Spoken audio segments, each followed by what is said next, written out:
পেশ হলো বাজেট 2025।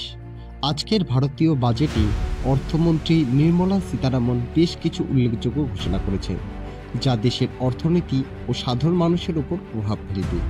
এর মধ্যে প্রধান চমকপ্রদ কয়েকটি বিষয় হল আয়করে ছাড়। মধ্যবিত্তের করের বোঝা কমাতে আয়করের প্রাথমিক শুল্কমুক্ত আয়সীমা 7 লক্ষ টাকা থেকে বাড়িয়ে 12 লক্ষ টাকা করা হয়েছে, যা এ যাবৎ পর্যন্ত সর্বোচ্চ। এর ফলে 12 লক্ষ টাকা পর্যন্ত আয়করদাতারা করমুক্ত সুবিধা পাবেন, যা তাদের সঞ্চয় ও ব্যয়ের সক্ষমতা বাড়াবে। জীবনদায়ী ওষুধের শুল্কে ছাড়।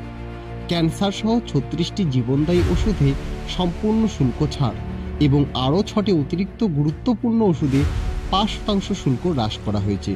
এর ফলে এই ওষুধগুলির দাম কমবে, যা রোগীদের জন্য অত্যন্ত স্বস্তিদায়ক হবে। ইলেকট্রনিক পণ্যের মূল্যে হ্রাস। বৈদ্যুতিক পণ্যের শুল্ক কমানোর ফলে এলইডি ও LCD TV, mobile phone, electric গাড়ি এবং ব্যাটারির দাম কমবে। এছাড়াও চর্মজাত পণ্যের উপর থেকে শুল্ক প্রত্যাহার করায় জুতো, বেল্ট, ব্যাগ ইত্যাদির দামও হ্রাস পাবে।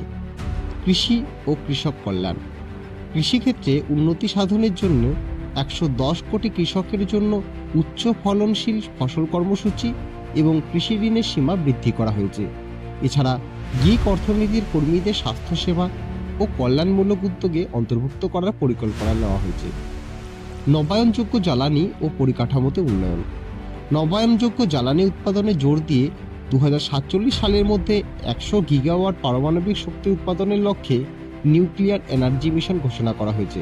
এছাড়া স্টার্টআপ, উদ্ভাবন, পর্যটন এবং পরিকাঠামো উন্নয়নে বিনিয়োগ বৃদ্ধির পরিকল্পনা করা হয়েছে।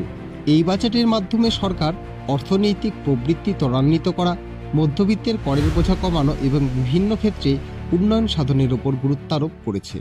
আপনারা দেখছেন নর্থ বেঙ্গল সমাচার, উত্তরের বার্তা, সত্যের পথে।